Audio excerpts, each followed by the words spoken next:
A paz do Senhor, queridos irmãos, bom dia.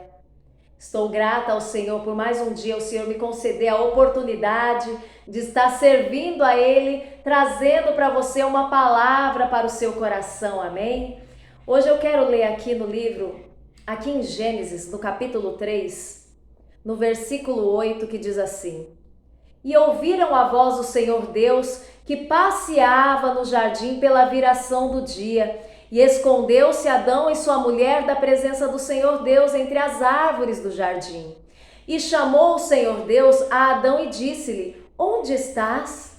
E ele disse: Ouvi a tua voz soar no jardim e temi, porque estavas nu.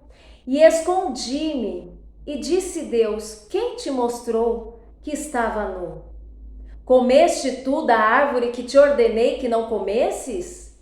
Então disse Adão: A mulher que me deste por companheira, ela me deu da árvore e comi. E disse o Senhor Deus à mulher: Por que fizeste isso? E disse a mulher: A serpente me enganou e eu comi. Amém? Até aqui. Meus queridos, hoje eu quero trazer uma palavra para você, uma palavra de reflexão. Uma palavra que já falou muito ao meu coração, porque outrora também eu estava equivocada com algumas coisas e a luz da palavra do Senhor clareou o meu entendimento e eu pude entender que eu estava errada em um determinado assunto que eu quero falar com você nesse dia. Analise a sua vida hoje e eu te pergunto: você acha mesmo que tudo o que está acontecendo na sua vida é culpa do diabo? Eu vim aqui para te dizer nesse dia que nem tudo o diabo tem culpa. Você sabia? E eu quero te explicar sobre isso. Meus queridos, aqui a palavra do Senhor nos conta que Deus, todos os dias na parte da tarde, ele vinha até o jardim do Éden e vinha visitar Adão e Eva para conversar com eles. Olha só que coisa linda, que coisa maravilhosa. O próprio Deus todos os dias visitavam eles no jardim. E nesse dia não foi diferente. Deus veio até o jardim para visitar Adão e Eva e procurou por eles, e eles estavam escondidos. E Deus chamou Adão: Adão? E Adão respondeu: Estou aqui, Senhor. E Adão estava junto com Eva, escondido atrás das árvores. E Deus perguntou para Adão: Por que você está se escondendo, Adão? E aí Adão falou assim para Deus: Senhor, eu me escondi porque eu estava com medo. Mas medo do quê? Eu estava com medo, Senhor, porque eu estava nu. Por isso eu me escondi. E Deus perguntou para Adão assim: Como é que você sabe que você está nu? Por acaso você comeu do fruto que eu disse que não era para você comer, Adão? E Adão respondeu assim para Deus: Senhor, a mulher que o Senhor me deu por companheira, ela me deu do fruto e eu comi. Você está entendendo? Aqui, meus queridos, nós podemos ver um erro que muitas vezes nós cometemos: a transferência de culpa. Adão comeu do fruto e teve culpa por isso, mas ele preferiu colocar a culpa na mulher. Foi a mulher que o Senhor me deu, e culpando a Deus também. Foi a mulher que o Senhor me deu por companheira que me deu do fruto e eu comi. Ele ali excluiu completamente a culpa dele, meus queridos. E aí, Deus pegou e foi até Eva, né? Porque tudo tem os dois lados. Então, já que ele culpou a Eva, Deus foi lá até Eva e perguntou para ela: Por que você fez isso, minha filha? E aí, Eva pegou e disse assim para o Senhor: Senhor, a serpente me enganou e eu comi. Colocou a culpa no diabo, colocou a culpa na serpente. Entende? Em vez dela ser sincera e reconhecer que ela ficou atraída por aquilo que ela não podia fazer, por aquilo que era proibido, atraída pelo proibido, atraída, pela beleza daquela fruta, ela resolveu colocar a culpa no diabo. O diabo falou para mim, conversou comigo, me enganou e eu comi. Meus queridos, nós precisamos parar de colocar a culpa nas pessoas e colocar a culpa em Deus ou no diabo por aquilo que acontece nas nossas vidas, por aquilo que nós fazemos, porque você sabia que muitas vezes o que você tem vivido hoje é somente um reflexo daquilo que você tem semeado, porque a lei da semeadura, ela é fatal, meus queridos. Tudo aquilo que o homem semear, isso ele também ceifará. Aquilo que nós plantamos, nós vamos colher. E muitas vezes aquilo que nós estamos colhendo hoje é reflexo daquilo, é simplesmente a colheita daquilo que nós plantamos lá atrás. Como eu já disse em outra palavra que eu trouxe. Então, meus queridos, nós precisamos entender que o diabo, sim, ele tem uma influência maligna sobre nós. Mas será que ele tem tanto poder e autoridade assim, a ponto de fazer e te obrigar a pecar, ou a te obrigar a fazer algo que você não quer fazer? Meus queridos, a palavra do Senhor diz que nós somos tentados pela nossa própria concupiscência. Entende? Muitas vezes nós estamos fazendo o quê? Nós estamos culpando o diabo por algo que nós mesmos temos culpa. Por exemplo, uma pessoa que leva uma multa no trânsito e aí fala assim: o diabo se levantou contra a minha vida nesse dia. Mas será que você não passou no sinal vermelho? Será que você estava numa velocidade permitida ali no momento que você levou essa multa? Entendeu, meus queridos? Então, a transferência de culpa é algo que nós erramos e nós precisamos entender e não errar nisso, entende? Muitas vezes nós estamos dando armas para o inimigo, para lutar contra a nossa própria vida. Nós estamos ali, nós abrimos uma brecha, nós damos legalidade para ele entrar na nossa vida, atuar com o nosso próprio consentimento e nós não estamos percebendo, porque o inimigo ele entra na nossa vida, entra dentro da nossa casa como uma raposa sorrateiramente e nós não percebemos. Entende, meus queridos? E nós precisamos entender e parar de espiritualizar tudo. Isso daí é o diabo que se levantou na minha vida. As portas estão fechadas porque o diabo quer me ver na miséria, quer me ver na pobreza, quer acabar com a minha vida. Eu não consigo serviço porque o diabo tá fechando os meus caminhos. Eu escuto muitas vezes isso daí. É o diabo, é o inimigo que tá fechando os meus caminhos. Meus queridos, mas será que não é porque eu e você muitas vezes não faz um curso, não se profissionaliza em algo, não nos preparamos para um concurso, muitas vezes não acordamos cedo e levamos currículo ali nos lugares? E será que é por isso que a porta não está aberta? Será que nós não temos culpa nisso? Nós precisamos parar, meus queridos, e refletir. Aí muitas vezes o casamento ali está destruído, aí o marido, a esposa se esfriou, sabe? E você fala: a pombagira está dentro da minha casa, sabe? E muitas vezes, minha querida, não é a pombagira que está dentro da tua casa. É que muitas vezes quando o seu esposo está dentro de casa, você está ali no celular, no WhatsApp, conversando com as suas amigas, você está vendo as coisas no Face e você muitas vezes não está tendo tempo para dar atenção para o seu esposo, entende? Aí aí aparece ali um prato e você começa a falar que a pombagira tá na tua vida, tá na tua casa, a pombagira tá no teu marido. Mas muitas vezes nós acabamos sendo responsáveis por aquilo que o inimigo está fazendo, entende? Aí muitas vezes nós paramos e pensamos assim, meu Deus, o filho está nas drogas, sabe? O filho está na bandidagem, a menina engravida precocemente, a menina está na prostituição.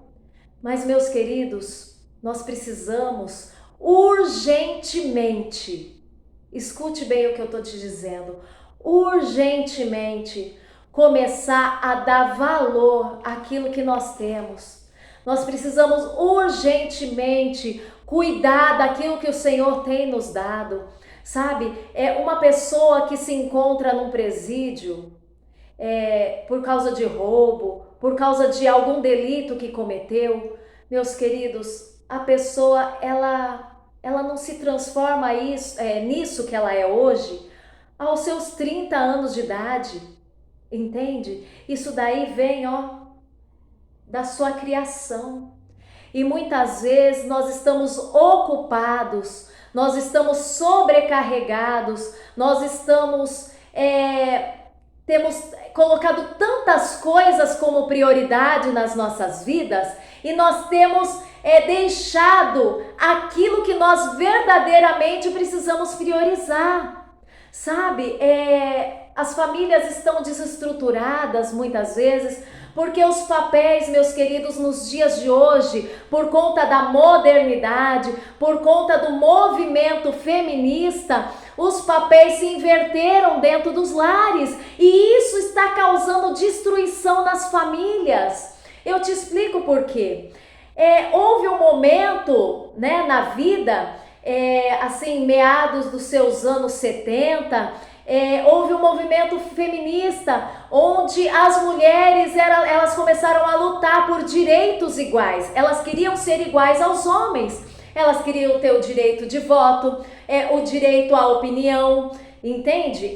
O direito a ter um trabalho igual o homem tem, a estudar, a ser uma profissional como o homem pode ser. Eu acho isso muito louvável. A mulher sim tem que ter direito de voto, tem que ter direito de opinião, a ganhar assim como o homem ganha, a ser uma profissional como o homem pode ser um profissional. Isso é muito louvável, meus queridos, mas isso, com o passar dos anos, foi subindo a cabeça das mulheres e Deus, ele não vai contra os princípios dele. Escute o que eu vou te dizer nesse dia.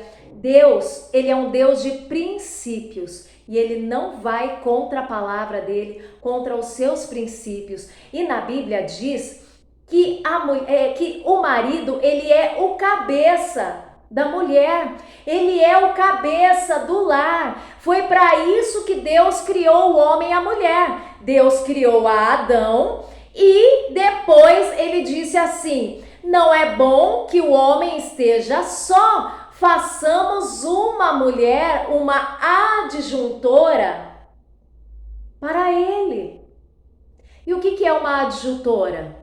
É uma ajudadora. Nós fomos criadas para ser ajudadora dos nossos esposos, sabe? Nós fomos criadas para estar lado a lado, ajudando. E os papéis têm sido invertidos. A mulher, muitas vezes agora, ela decidiu que ela deve ser a cabeça, a provedora, e não é bem assim. Mas por quê? Porque as mulheres hoje, elas estão sendo criadas nessa mentalidade. A mãe pega e fala para sua filha: minha filha, você precisa estudar, você precisa ter um bom emprego, se profissionalizar, porque você não pode crescer e depender de homem nenhum.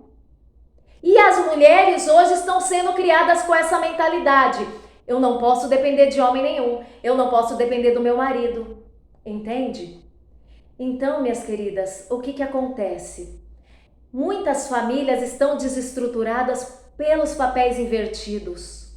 Nós precisamos entender que os papéis, eles têm que estar nos seus lugares, nós precisamos organizar a nossa vida. Aquilo que é para o homem fazer, ele precisa fazer, e nós não podemos tirar isso dele, entende? Nós precisamos deixar, o homem é o provedor, nós somos ajudadoras, entende? A mulher, ela foi criada, formada por Deus, para quê? Para ela estar cuidando da sua casa, cuidando do seu esposo, cuidando dos seus filhos, entende? Então o que acontece? Aí o casamento acaba, o casamento se esfria. Por quê? Porque muitas vezes nós estamos fazendo as coisas erradas, dando prioridade às coisas erradas. Aí os filhos vão para um mau caminho, por quê? Porque nós não estamos tendo tempo de tirar um tempo para ali dar um colo, para dar um conselho, para ensinar princípios, para educar os nossos filhos. Meus queridos, filho não se educa na escola bíblica dominical, filho não se educa pelos professores na escola. Filho tem que ser educado por pai e mãe dentro de casa, e muitas vezes nós estamos ocupados com tantas coisas, nós estamos embaraçados com as coisas dessa vida, e a palavra do Senhor diz: buscai primeiro o reino de Deus e a sua justiça, e as demais coisas vos serão acrescentadas. O que é o reino de Deus? O reino de Deus é a sua família. A primeira instituição que Deus criou foi a família, formando ali Adão e Eva. Entende, meus queridos? Nós precisamos cuidar daquilo que o Senhor tem dado para mim e para você. Você sabia que não se perde marido fora de casa? Se perde dentro de casa. Não se perde filhos fora de casa, se perde dentro de casa. Entende? Então nós precisamos cuidar, ver aquilo que nós estamos perdendo. Nós estamos perdendo a rédea das nossas vidas e estamos culpando o diabo por tudo. Então nós precisamos entender hoje que nós não podemos transferir a culpa para A, para B, para C, ou até mesmo para o diabo, daquilo que nós estamos passando, dos nossos fracassos, mas nós temos que olhar para dentro de nós mesmos e reconhecer os nossos erros, reconhecer que nós estamos falhando, reconhecer que nós temos tempo para tudo menos para Deus, reconhecer que nós temos tempo para tudo menos para o esposo, para a esposa, para os filhos. Meus queridos, o diabo veio para matar, roubar e destruir, e o alvo dele é a sua vida, é a minha vida, é a minha família, é a tua família. Mas eu creio no nome de Jesus que há poder no sangue de Jesus. Vamos fechar as brechas, vamos vigiar, vamos ser sóbrios, estar atentos, porque o diabo, nosso adversário, ele anda assim, bramando como um leão, buscando a quem possa tragar. E muitas vezes nós colocamos a culpa no diabo, mas, meus queridos, a palavra do Senhor diz que nós somos tentados pela nossa própria concupiscência, entende? Então, aquilo que está dentro do nosso coração é aquilo que o diabo vai usar contra nós mesmos, entende? O diabo só vai usar aquilo que nós damos para ele. Ele conhece a minha fraqueza e a sua fraqueza. Se colocar uma bebida ao lado de alguém que nunca teve contato com bebida, nunca teve a bebida como fraqueza, isso não vai ser uma tentação para ela. Mas se você coloca a bebida ao lado de um ex-alcoólatra, né, uma pessoa que ali renunciou à bebida para servir a Deus, aquilo vai ser uma tentação, sim. Entende? Então nós precisamos estar vigilantes, porque o inimigo ele vem sorrateiramente com um sapatinho de algodão e entra nas nossas vidas e usa aquilo que nós damos para ele para usar. Entende, meus queridos? E nós precisamos ser capazes de reconhecer os nossos fracassos. Nós precisamos entender que a principal forma de nós sermos abençoados e alcançados pela misericórdia de Deus é quando nós confessamos os nossos erros. Ou seja, precisamos primeiro reconhecer, entende? E confessar os nossos pecados, para que nós venhamos alcançar a misericórdia de Deus. Porque muitas vezes, meus queridos, é mais fácil nós culparmos os demônios, é mais fácil nós culparmos o marido, muitas vezes é mais fácil nós culparmos a esposa, os filhos, tantas coisas, do que reconhecer que nós precisamos de arrependimento, de nós reconhecermos que, infelizmente, a falta de caráter, ela nos traz assim uma consequência, entende? Nós precisamos entender que a mudança só acontece na nossa vida quando nós reconhecemos a falta do nosso caráter. E nós precisamos orar e pedir para Deus mudar o nosso caráter, entende? Transformar o nosso caráter e nos dar o caráter de Cristo. Porque nós realmente, meus queridos, nós somos pó, nós não prestamos não. Sabe, nós não temos muitas vezes nada de bom dentro de nós. Se o Senhor não estiver em nós, nós somos levados sim às concupiscências, nós somos tentados sim a todo momento, porque nós temos uma natureza terrena, uma natureza humana, uma natureza má. E se não for o Senhor nas nossas vidas, misericórdia. Então nós precisamos reconhecer, meus queridos, e alcançar a misericórdia de Deus. Então que a partir de hoje você não espiritualize tudo, você consiga reconhecer que aquilo que nós estamos vivendo hoje pode ser sim consequência das nossas ações, é uma reação da nossa ação, nem tudo é culpa do diabo, amém? Receba essa palavra no seu coração nesse dia e que Deus te abençoe, Deus abençoe seu dia, Deus abençoe a sua família, em nome de Jesus. A paz do Senhor.